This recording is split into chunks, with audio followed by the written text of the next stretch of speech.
Dari kejauhan, ia melihat kursi rotan Mak Ijah bergoyang pelan, goyang sendiri. Hai guys, kembali lagi di channel gua Hollywood Stick.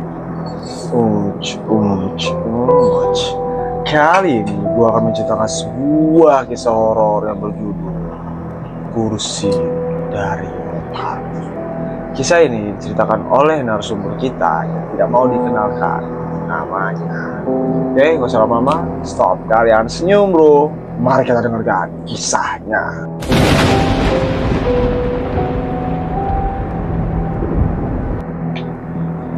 Di sebuah desa terpencil bernama Cipangeran, ada sebuah rumah tua yang tampak biasa. Rumah itu milik seorang janda tua bernama Mak Ijah, yang dikenal pendiam dan jarang keluar rumah. Yang aneh dari rumah itu bukan Mak Ijah, tapi sebuah kursi rotan tua di teras rumahnya. Kursi itu selalu kosong, siang dan malam. Tapi warga percaya kursi itu tidak pernah benar-benar kosong. Beberapa warga mengaku melihat bayangan duduk di sana saat mereka lewat tengah malam. Yang lain bilang mendengar suara napas berat dari arah kursi. Dan semua orang desa tahu satu aturan yang tidak boleh dilanggar: jangan pernah duduk di kursi rotan Mak Ijah. Apapun yang terjadi. Randy, 19 tahun, perantau dari kota, pulang kampung ke rumah neneknya yang hanya berjarak 2 rumah dari Mak Ijah. Ia anak kota skeptis terhadap hal mistis. Saat ia mendengar cerita soal kursi rotan itu, ia hanya tertawa. Halah, masa cuman kursi bisa bikin orang takut? Teman-teman kecilnya di kampung termasuk Yayan dan Jaka memperingatkannya. Randy, dulu ada orang duduk di situ tengah malam.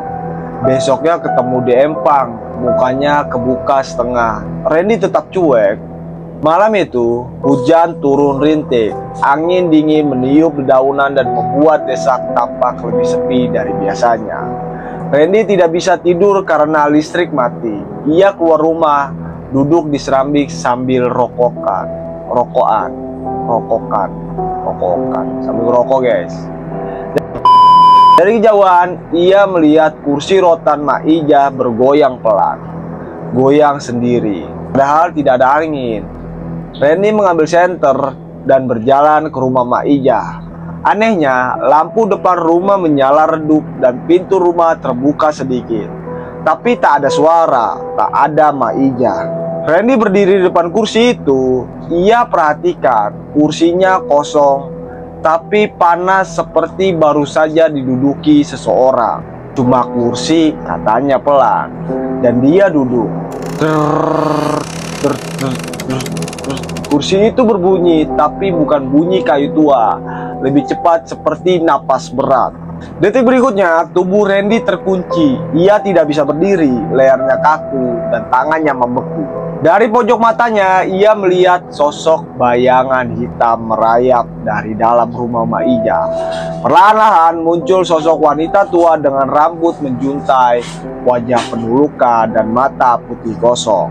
Tapi bukan Mak Ijah, itu bukan manusia. Sosok itu berjalan perlahan ke arahnya, tangannya kurus menusuk langsung ke wajah Randy. Lalu terdengar suara dari entah mana, parau dan menggema. Sudah kubilang, kursi ini bukan milikmu.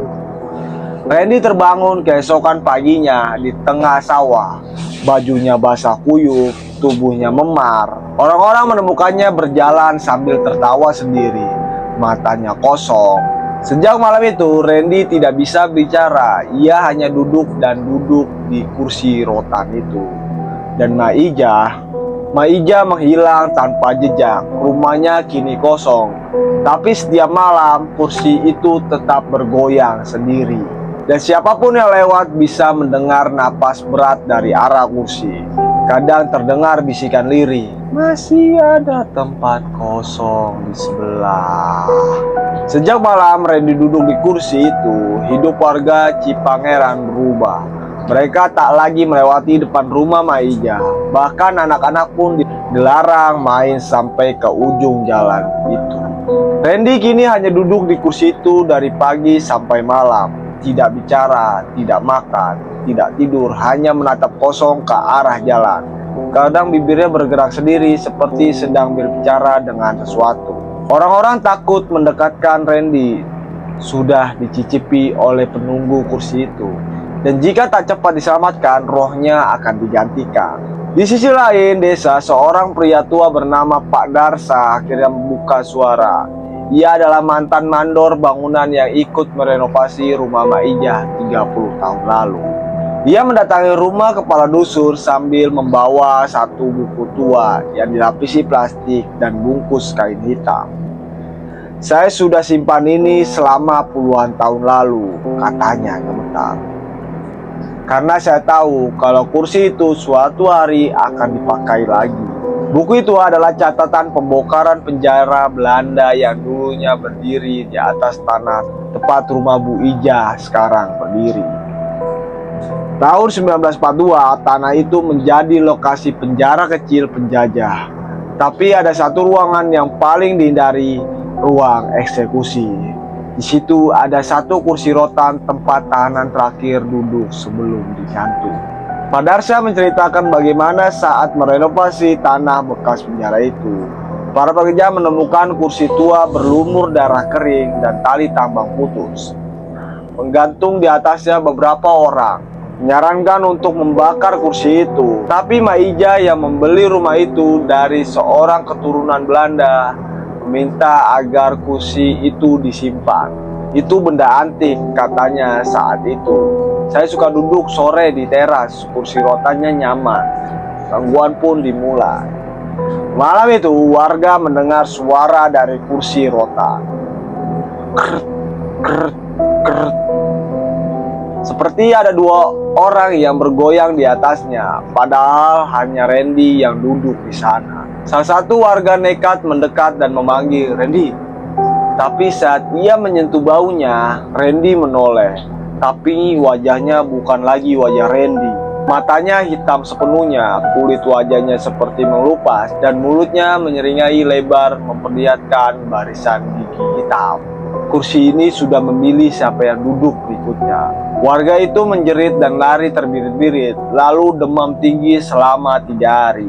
Keesokan paginya kursi itu kosong. Randy menghilang. Di atas kursi hanya ada setitik darah menetes di tengah dudukan rotan. Tapi darah itu tidak pernah kering. Beberapa warga bilang melihat Randy berjalan di ladang malam-malam, masih mengenakan kaos sama, tapi tidak menginjak tanah. Tubuhnya melayang 5 cm dari tanah.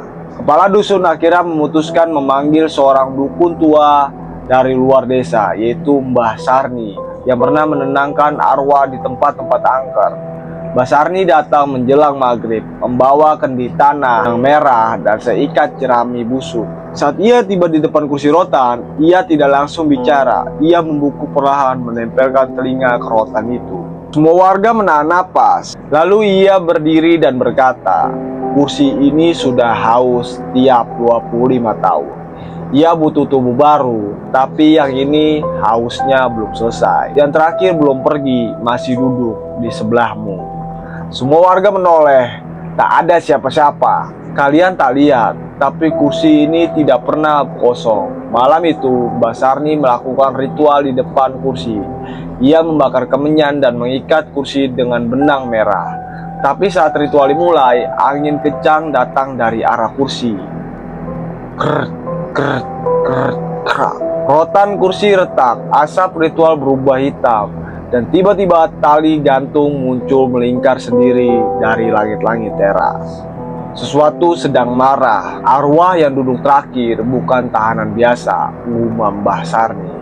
Dia seorang algojo dan tidak mau pergi. Lalu dari arah kebun belakang rumah Mbah Ijah terdengar suara berat. Suara pria besar berbisik, "Satu lagi, biarkan aku selesaikan dulu."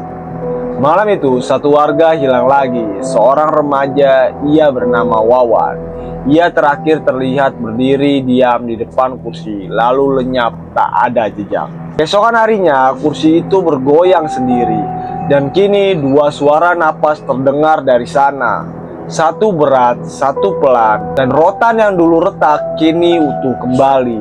Pagi itu desa Cipangeran berkabut, suara ayam tak terdengar, rumah-rumah tutup rapat. Di teras rumah Maija, kursi rotan itu tetap bergoyang perlahan. Meski tidak ada angin, tak ada orang. Kini semua tahu, dua orang telah hilang. Pertama Randy, kedua Wawan, dan setiap hilang, kursi itu tampak makin kuat. Rotan yang kemarin retak kini utuh, bahkan lebih bersinar dari sebelumnya. Mbah Sarni yang masih tinggal di rumah kepala dusun memutuskan untuk membuka buku kuno milik kakeknya, seorang dukun kerajaan terakhir dari tanah Sumedang. Buku itu berisi catatan dan mantra-mantra terlarang. Di antara lembarannya satu halaman menarik perhatian. Kursi gantung Belanda, pembuang dosa yang ditolak tanah. Tertulis bahwa pada tahun 1800-an Belanda membangun penjara di tanah Cipangeran, tapi mereka takut tanah itu bernyawa. Banyak napi yang mati tidak dikuburkan, tapi dibuang di sumur batu di belakang kompleks. Sampai akhirnya satu narapidana datang, seorang algojo pembunuh bernama Dick Van Zur, mantan eksekutor Belanda yang dihukum mati karena membantai warga kampung tanpa izin. Namun saat Dick akan digantung, ia tertawa keras di kursi rotan eksekusi. Aku tak akan mati. Aku duduk di sini sampai dunia lupa siapa aku. Saat eksekusi dilakukan, tali gantung putus. 3 kali diulang, 3 kali putus. Sampai akhirnya tubuhnya dikubur hidup-hidup di bawah kursi itu. Bukan di luar, di bawahnya. Malam itu Mbah Sarni mengajak kepala dusun dan beberapa warga menggali di bawah kursi. Mereka memindahkan kursi dengan berhati-hati. Saat cangkul pertama menghantam tanah berdarah. Air merah pekat keluar dari dalam lubang. Setelah sekitar 50 cm digali, mereka menemukan tulang kaki manusia besar, panjang, dan masih terikat dengan sisa tali tambang busuk. Tiba-tiba angin besar menerpa.